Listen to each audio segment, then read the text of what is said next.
शनिवार व्रत कथा। एक समय स्वर्गलोक में सबसे बड़ा कौन के प्रश्न पर नवग्रहों में वाद विवाद हो गया। विवाद इतना बढ़ा कि परस्पर भयंकर युद्ध की स्थिति बन गई। निर्णय के लिए सभी देवता देवराज इंद्र के पास पहुंचे और बोले, हे देवराज, आपको निर्णय करना होगा कि हम में से सबसे बड़ा कौन है। देवताओं का प्रश्न सुनकर देवराज इंद्र उलझन में पड़ गए। इंद्र बोले, मैं इस प्रश्न का उत्तर देने में असमर्थ हूं। हम सभी पृथ्वीलोक में उज्जैनी नगरी में राजा विक्रमादित्य के पास चलते हैं। देवराज इंद्र सहित सभी ग्रह देवता उज्जैनी नगरी पहुंचे। महल में पहुंचकर जब देवताओं ने उनसे अपना प्रश्न पूछा तो राजा विक्रमादित्य भी कुछ देर के लिए परेशान हो उठे, क्योंकि सभी देवता अपनी अपनी शक्तियों के कारण महान थे। किसी को भी छोटा या बड़ा कह देने से उनके क्रोध के प्रकोप से भयंकर हानि पहुंच सकती थी। अचानक राजा विक्रमादित्य को एक उपाय सूझा और उन्होंने विभिन्न धातुओं स्वर्ण, रजत, चांदी, कांसा, ताम्र, तांबा, सीसा, रांगा, जस्ता, अभ्रक व लोहे के 9 आसन बनवाए। धातुओं के गुणों के अनुसार सभी आसनों को एक दूसरे के पीछे रखवाकर उन्होंने देवताओं को अपने अपने सिंहासन पर बैठने को कहा। देवताओं के बैठने के बाद राजा विक्रमादित्य ने कहा, आपका निर्णय तो स्वयं हो गया। जो सबसे पहले सिंहासन पर विराजमान है वही सबसे बड़ा है। राजा विक्रमादित्य के निर्णय को सुनकर शनि देवता ने सबसे पीछे आसन पर बैठने के कारण अपने को छोटा जानकर क्रोधित होकर कहा, राजा विक्रमादित्य, तुमने मुझे सबसे पीछे बैठाकर मेरा अपमान किया है। तुम मेरी शक्तियों से परिचित नहीं हो, मैं तुम्हारा सर्वनाश कर दूंगा। शनि ने कहा, सूर्य एक राशि पर 1 महीने, चंद्रमा 2.25 दिन, मंगल 1.5 महीने, बुध और शुक्र 1 महीने, बृहस्पति 13 महीने रहते हैं। लेकिन मैं किसी राशि पर 7.5 वर्ष 7.5 तक रहता हूँ। बड़े बड़े देवताओं को मैंने अपने प्रकोप से पीड़ित किया है। राम को 7.5 के कारण ही वन में जाकर रहना पड़ा और रावण को 7.5 के कारण ही युद्ध में मृत्यु का शिकार बनना पड़ा। राजा, अब तू भी मेरे प्रकोप से नहीं बच सकेगा। इसके बाद अन्य ग्रहों के देवता तो प्रसन्नता के साथ चले गए, परंतु शनिदेव बड़े क्रोध के साथ वहां से विदा हुए। राजा विक्रमादित्य पहले की तरह ही न्याय करते रहे। उनके राज्य में सभी स्त्री पुरुष बहुत आनंद से जीवनयापन कर रहे थे। कुछ दिन ऐसे ही बीत गए। उधर शनि देवता अपने अपमान को भूले नहीं थे। विक्रमादित्य से बदला लेने के लिए एक दिन शनिदेव ने घोड़े के व्यापारी का रूप धारण किया और बहुत से घोड़ों के साथ उज्जैनी नगरी पहुंचे। राजा विक्रमादित्य ने राज्य में किसी घोड़े के व्यापारी के आने का समाचार सुना तो अपने अश्वपाल को कुछ घोड़े खरीदने के लिए भेजा। घोड़े बहुत कीमती थे। अश्वपाल ने जब वापस लौटकर इस संबंध में बताया तो राजा विक्रमादित्य ने स्वयं आकर एक सुंदर व शक्तिशाली घोड़े को पसंद किया। घोड़े की चाल देखने के लिए राजा उस घोड़े पर सवार हुए तो वह घोड़ा बिजली की गति से दौड़ पड़ा। तेजी से दौड़ता घोड़ा राजा को दूर एक जंगल में ले गया और फिर राजा को वहां गिराकर जंगल में कहीं गायब हो गया। राजा अपने नगर को लौटने के लिए जंगल में भटकने लगा, लेकिन उन्हें लौटने का कोई रास्ता नहीं मिला। राजा को भूख प्यास लग आई। बहुत घूमने पर उसे एक चरवाहा मिला।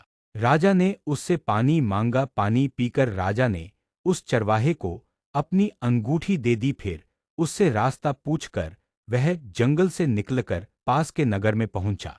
राजा ने एक सेठ की दुकान पर बैठकर कुछ देर आराम किया। उस सेठ ने राजा से बातचीत की तो राजा ने उसे बताया कि मैं उज्जैनी नगरी से आया हूं। राजा के कुछ देर दुकान पर बैठने से सेठ जी की बहुत बिक्री हुई।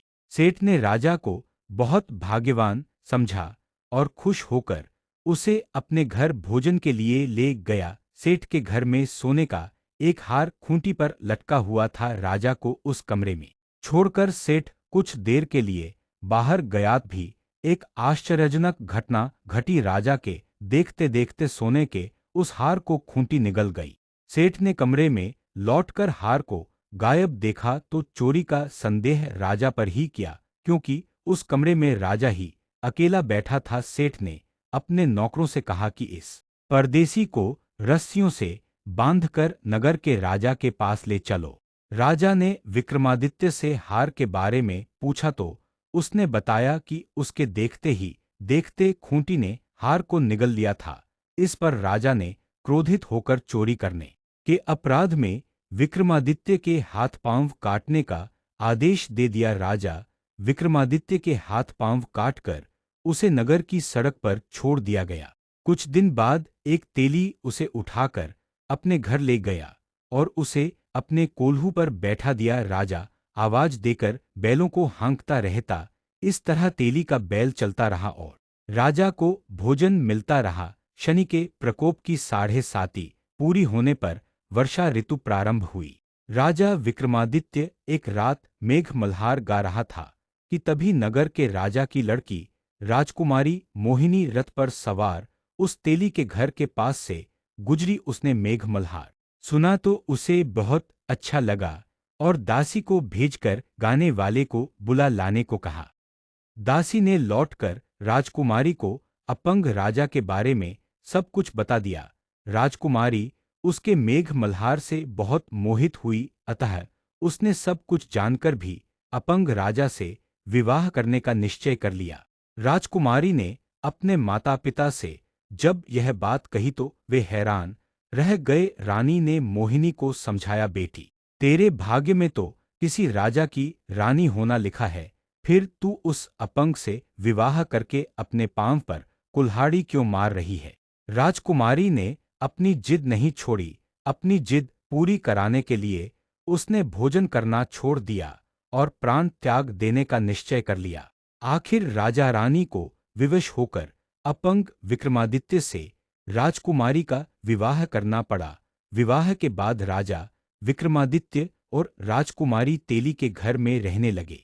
उसी रात स्वप्न में शनिदेव ने राजा से कहा, राजा, तुमने मेरा प्रकोप देख लिया।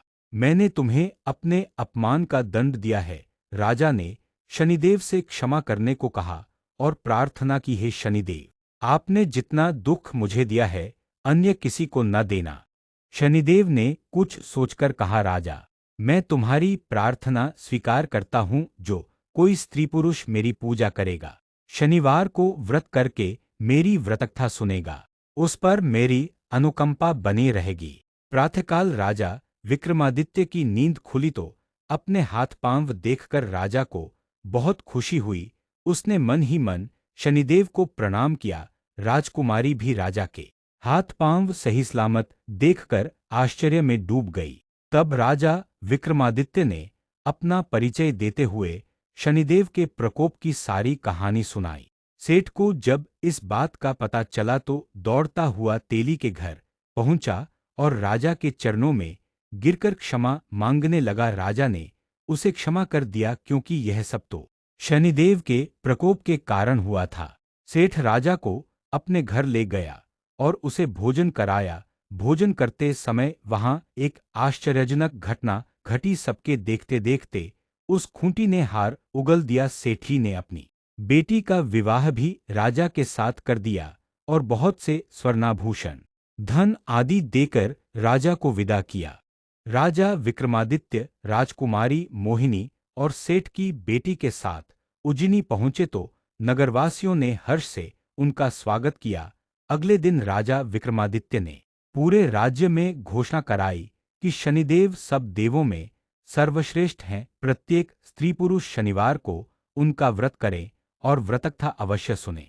राजा विक्रमादित्य की घोषणा से शनिदेव बहुत प्रसन्न